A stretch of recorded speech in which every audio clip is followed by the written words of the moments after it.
মুখ্যমন্ত্রী মমতা বন্দ্যোপাধ্যায় তিনি কথা বলছেন মাধ্যমিক পরীক্ষার্থীদের বাবা মায়েদের সঙ্গে। উচ্চ যেগুলো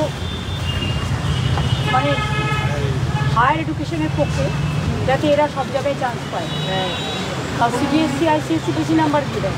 কারণ আমাদের ছেলেমেয়েরা যদি ভালো নাম্বার না পায় তাহলে তারা ন্যাশনাল কম্পিটিশানে কী করে যাবে? সেই জন্যই এটা এখন চেঞ্জ করা হয়েছে। যাক ভালো হচ্ছে শুনে ভালো লাগলো। যাক ভালো থাকবেন, অনেক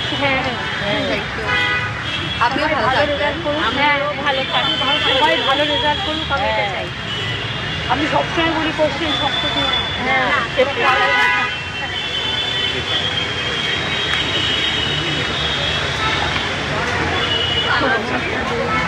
আমার ভাই যে স্কুলে পড়েছে ওটা এখন পিএইচডি করে করছে, অর্পিতা বানাচ্ছে। ভালো থাকুন আপনারা, আপনিও ভালো থাকবেন। ভালো শিশু শিক্ষালয় আচ্ছা, পরীক্ষা দিয়ে বেরোলে খুব ভালো খুব ভালো। কেমন হয়েছে পরীক্ষা? জিওগ্রাফি ওকে? সংস্কৃত থেকে বিশ্বভারতী স্টুডেন্ট, ওখানে গেছি। ভালো থাকুন সকলেই। আপনাদের বাচ্চাদের জন্য অনেক শুভকামনা। ওরা ভালো থাকুক, সুস্থ থাকুক, আর কখনো তো দেখবেন না, সব ঠিক হয়ে যাবে। এবং তাছাড়া অঙ্ক পরীক্ষার ক্ষেত্রে 11 নম্বর তোমাদের এক্সট্রা চলে আসবে, সে বিষয় সরাসরি পর্ষদের তরফ থেকে জানানো হয়েছে। কারণ অঙ্ক পরীক্ষার কিছু প্রশ্ন সিলেবাসের বাইরে ছিল এবং দু একটা প্রশ্ন সরাসরি ভুল ছিল। যেখানে হ্যাঁ বা না কথা ছিল সেখানে সম্পূর্ণ ভুল অ্যান্সার ছিল, এবং তাছাড়া দু একটা প্রশ্ন সম্পূর্ণভাবে সিলেবাস বহির্ভূত এসেছিল। সেই জন্য তোমাদের টোটাল 11 নম্বর অঙ্কের ক্ষেত্রে চলে আসবে। যদি তোমরা সেই প্রশ্নগুলো অ্যাটেন্ড করে আসো তাহলে তোমরা সম্পূর্ণ নাম্বার পেয়ে যাবে, যদি অ্যাটেন্ড না করো তাহলে তোমরা পাবে না। অ্যাটেন্ড তোমাদের ম্যান্ডেটরিভাবে করতে হবে, তবেই তোমাদের নাম্বার দেওয়া হবে, এমনটাই কিন্তু জানানো হয়েছে। যদি তোমরা সেই প্রশ্নগুলো অ্যাটেন্ড করে আসো তাহলে কিন্তু তোমাদের নাম্বার চলে আসবে, যদি তোমরা অ্যাটেন্ড না করো তাহলে কিন্তু তোমাদের নাম্বার আসবে না, এটা কিন্তু জানানো হয়েছে। দেখো, মধ্যশিক্ষা পর্ষদের তরফ থেকে বিবৃতি জারি করা হয়েছে, যেখানে বলা হয়েছে যে দুটি প্রশ্ন কঠিন হওয়ার অভিযোগ ছিল, সেই দুটি প্রশ্ন ছাত্রছাত্রীরা যদি উত্তর লেখে এবং উত্তর লেখার পদ্ধতি যদি সঠিক হয় তাহলে ছাত্রছাত্রীদের পক্ষেই নম্বর দেওয়া হবে।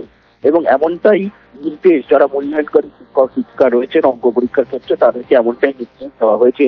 মাধ্যমিকের অঙ্ক পরীক্ষার প্রশ্নপত্র নিয়ে আজ একটি রিভিউ বৈঠকে বসে মধ্যশিক্ষা পর্ষদ। সেখানে অঙ্ক পরীক্ষার প্রশ্নপত্র নিয়ে যে বিশেষজ্ঞ কমিটি তারা বৈঠক করেন, সেই বিশেষজ্ঞ কমিটির মতামতের উপর নির্ভর করেই মূলত কলকাতার প্রশ্নপত্র সেট যদি দেখা যায় তাহলে দেখা যাবে কলকাতার প্রশ্নপত্র সেটে 3 1 নম্বর দাগের প্রশ্নপত্র এবং 15 2 নম্বর দাগের প্রশ্নপত্র, এই দুটি প্রশ্ন নিয়ে মূলত অভিযোগ যে এই দুটি প্রশ্ন কঠিন হয়েছে। যদিও মধ্যশিক্ষা পর্ষদ এটাও দাবি করেছে যে এই দুটি প্রশ্ন সিলেবাসের বাইরে আসেনি, বরঞ্চ সিলেবাসের মধ্যেই ছিল।